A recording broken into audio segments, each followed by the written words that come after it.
1971 সালে পাকিস্তানি হানাদার বাহিনীর বিরুদ্ধে বাংলাদেশের মুক্তিযুদ্ধের মাধ্যমে অর্জিত বিজয়কে ভারতীয় বিজয় বলে দাবি করেন ভারতের প্রধানমন্ত্রী নরেন্দ্র মোদী। সোমবার 16 ডিসেম্বর সামাজিক যোগাযোগ মাধ্যম এক্সে দেওয়া এক পোস্টে এমন দাবি করেন তিনি। এরপরে তুমুল সমালোচনার মুখে পড়েন তিনি।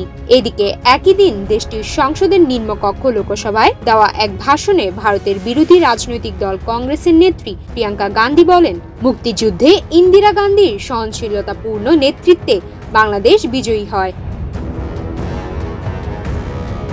লোকসভায় ভাষণের শুরুতে 1971 সালের মুক্তিযুদ্ধে লড়াই করা সৈন্যদের প্রতি শ্রদ্ধা জানান প্রিয়াঙ্কা গান্ধী। একই সঙ্গে মুক্তিযুদ্ধের সময় ভারতের তৎকালীন প্রধানমন্ত্রী ইন্দিরা গান্ধীর সহনশীলতাপূর্ণ নেতৃত্ব ও ভূমিকার কথা তুলে ধরে প্রিয়াঙ্কা গান্ধী বলেন, প্রথমেই আমি স্যালুট জানাতে চাই সেই সব বীর সৈন্যদের যারা 71-এ আমাদের জন্য যুদ্ধ করেছিলেন। সেই সময় বাংলাদেশে যা ঘটেছিল সেই বিষয়ে বাংলাদেশের জনগণের, আমাদের বাঙালি ভাই ও বোনেদের কথা কেউ শোনেনি। প্রিয়াঙ্কা বলেন, সেই সময় ভারতের প্রধানমন্ত্রী ছিলেন ইন্দিরা গান্ধী। আমি তাকে স্যালুট জানাতে চাই। তিনি অত্যন্ত কঠিন পরিস্থিতিতেও সাহস দেখিয়েছেন এবং এমন নেতৃত্ব প্রদর্শন করেছেন যা দেশটিকে বিজয়ী করেছে।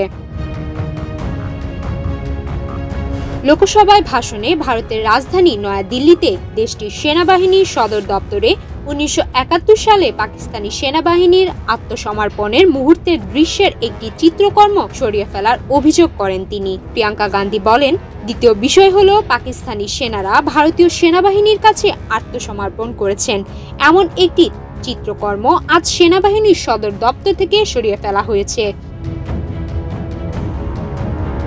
তবে ভারতের সেনাবাহিনী বিষয়টি পরিষ্কার করে জানায়। Chief of army staff general Upendra দ্বিবেদী আইকনিক 1971 স্যালেন্ডার পেইন্টিং নামের চিত্রকর্মটি নয়াদিল্লির মানেকশ সেন্টারে স্থাপন করেছেন। আইকনিক এই চিত্রকর্মটিতে বাংলাদেশের স্বাধীনতার পর 1971 সালের 16 ডিসেম্বর ঢাকায় ভারতীয় পাকিস্তানি সেনাদের আনুষ্ঠানিক আত্মসমর্পণের দৃশ্য তুলে ধরা হয়েছে।